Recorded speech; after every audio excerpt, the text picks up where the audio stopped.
He laughed first. That's the part I keep coming back to. Not the papers. Not the locks changed on my own front door. Not even the voicemail from my own mother-in-law telling me not to cause a scene. It was the laugh. Low and easy, like he'd already won something. Like the whole thing was already over and I just hadn't been informed yet. "Elena," my husband said, leaning back in his chair with that half-smile I used to find charming. "You don't even have a lawyer. What exactly are you planning to do?" His attorney, a man in a gray suit who charged $400 an hour and knew it, didn't bother to hide his smirk. Serena, sitting in the second row of the gallery with her ankles crossed like she was at a garden party, pressed her lips together to keep from laughing out loud. The courtroom wasn't silent yet. That came later. I need to go back to the beginning because the beginning matters. Not because I want to relive it, but because you need to understand who I was before that courtroom and who I had already become by the time I walked through those doors. My name is Elena Marsh. I was 31 years old when my husband decided I was no longer useful to him. I had spent the previous 4 years building a financial analytics software company from a spare bedroom in our apartment in Austin, Texas, fueled by cold coffee and the kind of stubbornness my mother always said would either save me or ruin me. My husband's name was Marcus. We met in graduate school. He was studying business strategy. I was finishing my master's in accounting with a concentration in forensic finance. He had the charm and the vision. I had the technical skill and the discipline. We got married 2 years after we graduated. We launched the company, Verdant Analytics, 6 months after the wedding. On paper, we were partners. 50-50. His name was first on the LLC documents because he'd insisted, and I'd let it go because I was 27 and in love, and I believed, genuinely believed, that love made certain things irrelevant. I was wrong about that. For the first 2 years, things were good. The company grew.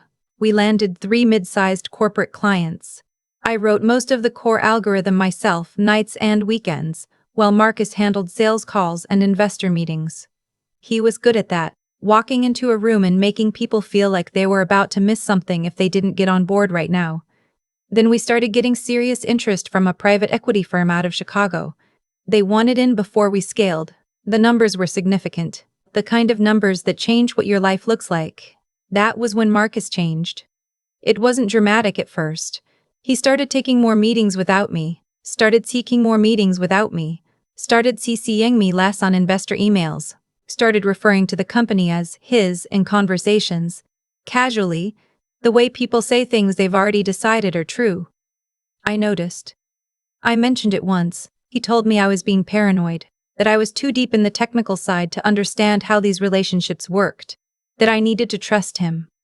I trusted him. That was my second mistake. The night it all broke open, I was sitting at the kitchen table reviewing Q3 projections when my husband walked in, set his keys down on the counter, and said, without looking at me, "I had the attorneys restructure the equity agreement today." I looked up. "What?" "It's better for the investor presentation. Cleaner ownership structure." He opened a refrigerator. "You're listed as a minority shareholder now. 15%. I sat very still. "We own this equally, Marcus. 50-50. That's in the operating agreement." "Was," he said. "I had it amended. You can't amend a founding document without my signature." He finally looked at me then. And there it was. That expression I'd been catching flickers of for months. Finally out in the open. Patient, slightly bored. Like he was explaining something obvious to someone slow. "Elena," he said, "your name isn't on the amended document." I felt cold all the way through. "What do you mean my name isn't on it?" "I mean exactly what I said." He closed the refrigerator. "The equity restructure is done. The investors are coming in on the new terms. I think you should talk to someone about your role going forward, but tonight isn't the time." He walked out of the kitchen. I sat at that table for a long time without moving. Then I opened my laptop and I started reading. Here's something most people don't know about forensic accountants. We are trained, specifically and deliberately, to look for the thing that isn't there. A missing signature. A date that doesn't align. A document that appears authentic until you check the metadata and discover it was created 3 weeks after the date printed at the top. I had been a certified forensic accountant for 4 years. I had spent those 4 years building software designed to detect exactly this kind of financial irregularity. I knew what I was looking at before I'd even finished reading the first document. Marcus had forged my signature on the equity amendment. The notary stamp was real. He'd used a notary he knew personally. But my signature had been lifted from an old lease agreement and digitally transferred. It was good work. Careful work. The kind of thing that would fool someone who wasn't specifically trained to find it. I was specifically trained to find it. I sat back in my chair and thought about what to do next. I did not confront him. I want to be very clear about that. Every part of me wanted to walk into that bedroom and throw the laptop on the bed and scream until the walls shook. I wanted to call my sister. I wanted to call our company attorney. I wanted to do every single thing that would have told Marcus what I knew and given him time to cover his tracks. I didn't do any of it. Instead, I closed the laptop, went to bed, and lay in the dark next to my husband for 7 hours without sleeping. In the morning, I got up early and drove to my office before he was awake. The next 6 weeks were the most difficult of my life, and also the most focused. I contacted a forensic document examiner I had worked with on a client case 2 years prior. Privately, not through the company. I retained a securities attorney on personal funds I'd kept in a separate account since before we were married. My mother always said, keep something for yourself. I'd never fully understood why until now. The examiner confirmed the signature forgery within 10 days. The securities attorney reviewed the amended documents and went very quiet for a moment before she said, Elena, if this company is about to take on private equity investment using fraudulent founding documents, we're not just talking about civil fraud. We're potentially talking about securities fraud. I know, I said. The SEC has a whistleblower program. I know that too. She looked at me carefully. How long have you known about this? Long enough, I said. I wanted to make sure I had everything before I moved. She nodded slowly. Do you have everything? I set a folder on her desk. I have the original signed operating agreement, the metadata analysis on the forged amendment, a full forensic audit of the company's financial records for the past 18 months, and 3 emails in which my husband explicitly discusses the equity restructure with the lead investor without my knowledge. She opened the folder. She was quiet for a long time.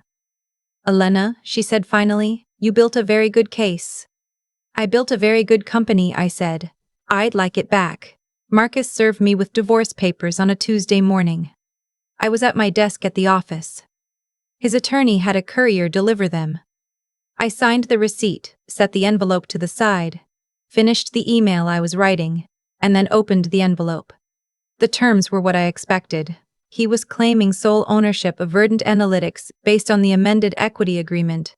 He was offering me a settlement, a lump sum that represented approximately 8% of what the company was currently valued at, based on the pending investment deal. He was also claiming the house, both cars, and our joint investment accounts, on the grounds that he had been the primary financial contributor to the marriage.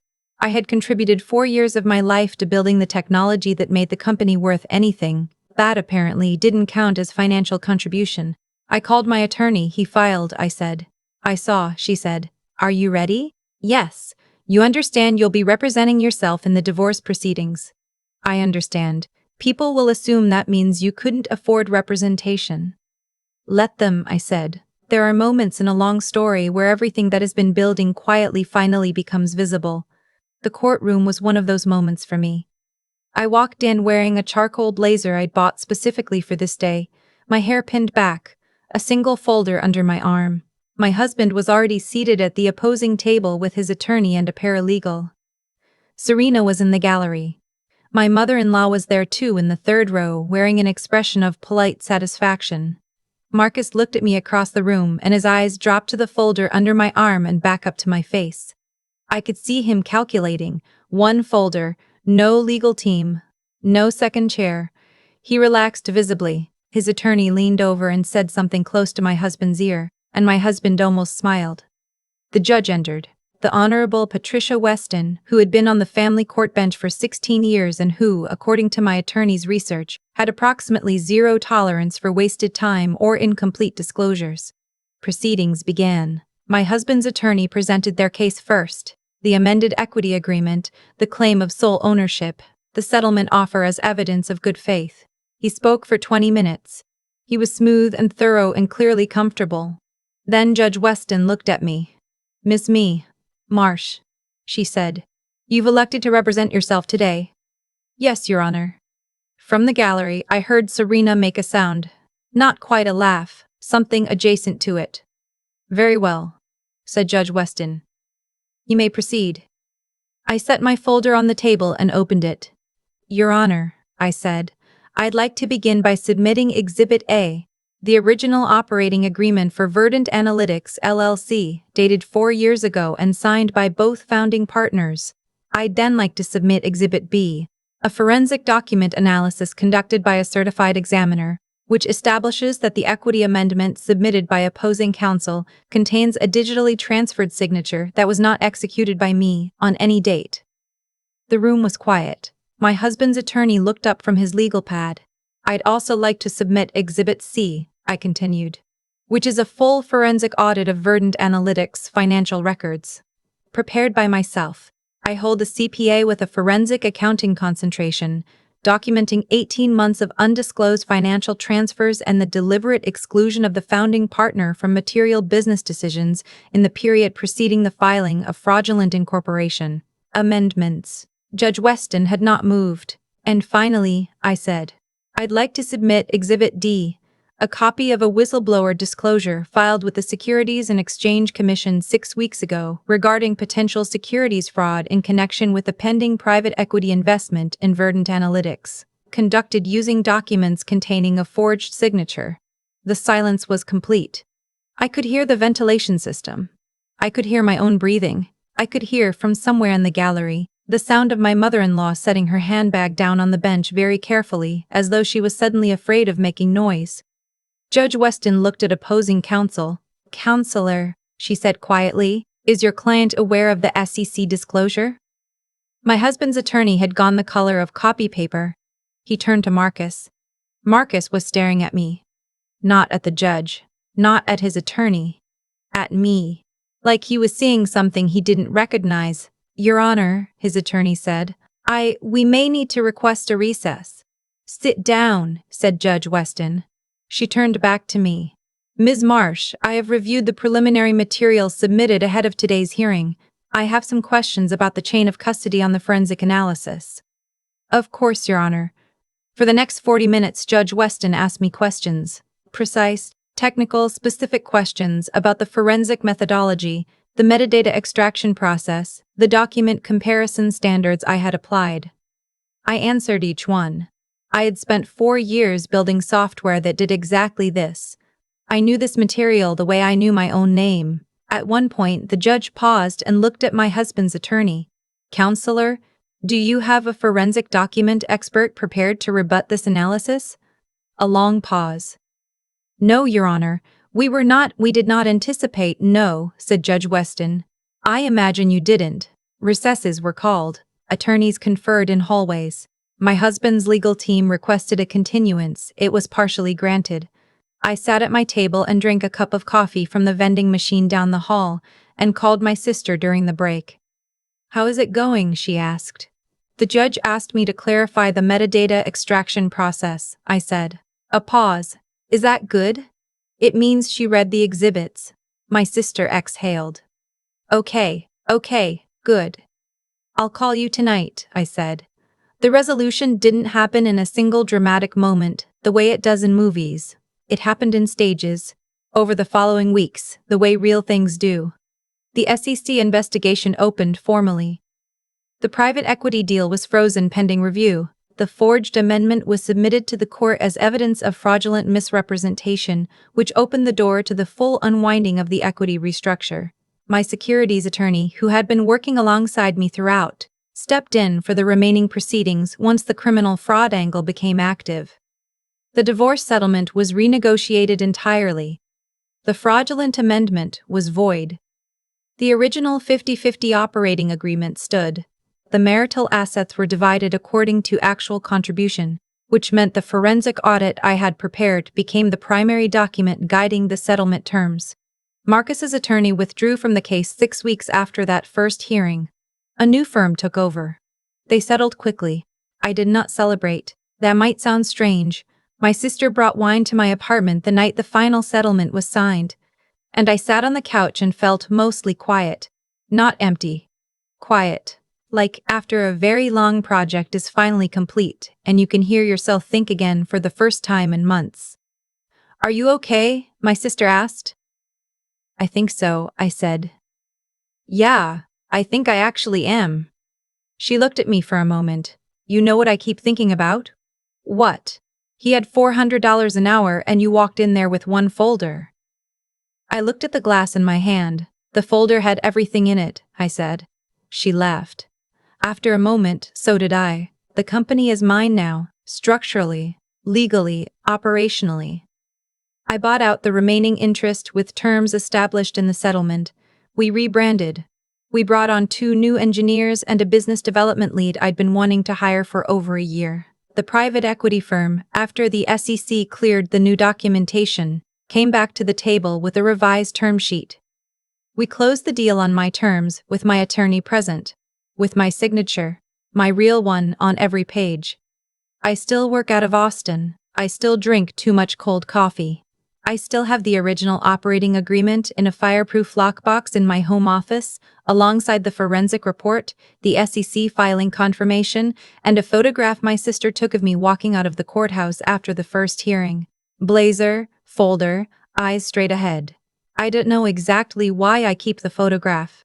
Maybe because I want to remember what it felt like to walk into a room where everyone had already decided the outcome, and be the only one in the room who knew they were wrong.